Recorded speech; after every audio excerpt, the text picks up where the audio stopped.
কিছু কিছু সুখে এত খুশি থাকে মিশে। হে গাইস, আসসালামু আলাইকুম। তো তোমরা সবাই কেমন আছো?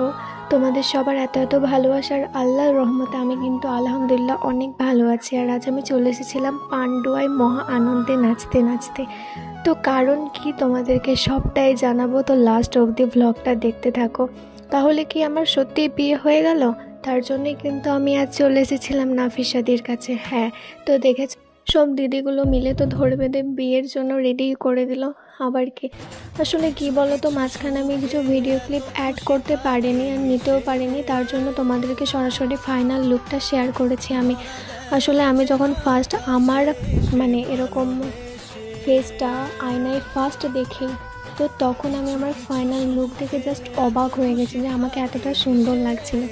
তো যাই হোক, আমার এই লুকটা অনেক ভালো লেগেছিলো, তাই আমার কাছে একটা আলাদাই ফিলিংস কাজ করছিল। তো জানো তো, এই বিয়ের দিনটা নিয়ে একটা মেয়ের লাইফে যে কতটা এক্সাইটমেন্ট কাজ করে একমাত্র যাদের হয় তারাই বোঝে। আর প্রতিটা মেয়েরই স্বপ্ন থাকে যে বিয়ের দিন সে একটু আলাদা রকমভাবেই সেজে উঠবে। তো দেখো, ঠিক আমার মধ্যেও সেই পরিমাণ এক্সাইটমেন্টটাই কাজ করছিল। আর এদিকে কিন্তু আমাকে নাফিসা তানভীতি অনেক সুন্দরভাবেই সাজিয়ে দিয়েছিলেন। আর জানিয়ে দিই ফার্স্ট, আর সরিও বলে নিই যে এটা আমার কোনো বিয়ের আমার বিয়ে হচ্ছিল না, মেনলি আমাকে একটা ব্রাইডাল লুক দেওয়া হয়েছিল।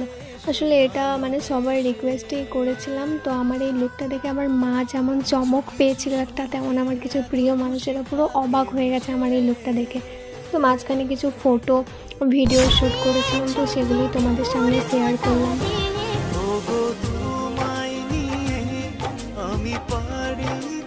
এইদিকে কিন্তু আমাদের ফটো আর ভিডিও শ্যুট করা কমপ্লিট হয়ে গেছিলো, এই জন্য আমি বাড়ির দিকে রওনা হচ্ছিলাম। আর এই জায়গাটা তোমরা কে কে চেনো প্লিজ একটু কমেন্ট সেকশানে জানাবে। তো আমার ভিডিও তোমাদের ভালো লাগলে লাইক কমেন্ট শেয়ার, আর নতুন নতুন ভিডিও দেখার জন্য প্লিজ ফলো করবে। আর এদিকে আমরা চপ মুড়ি আর চা খেয়ে আজকের মতো ব্লগটা এন্ডিং করলাম। তো আল্লাহ হাফিজ।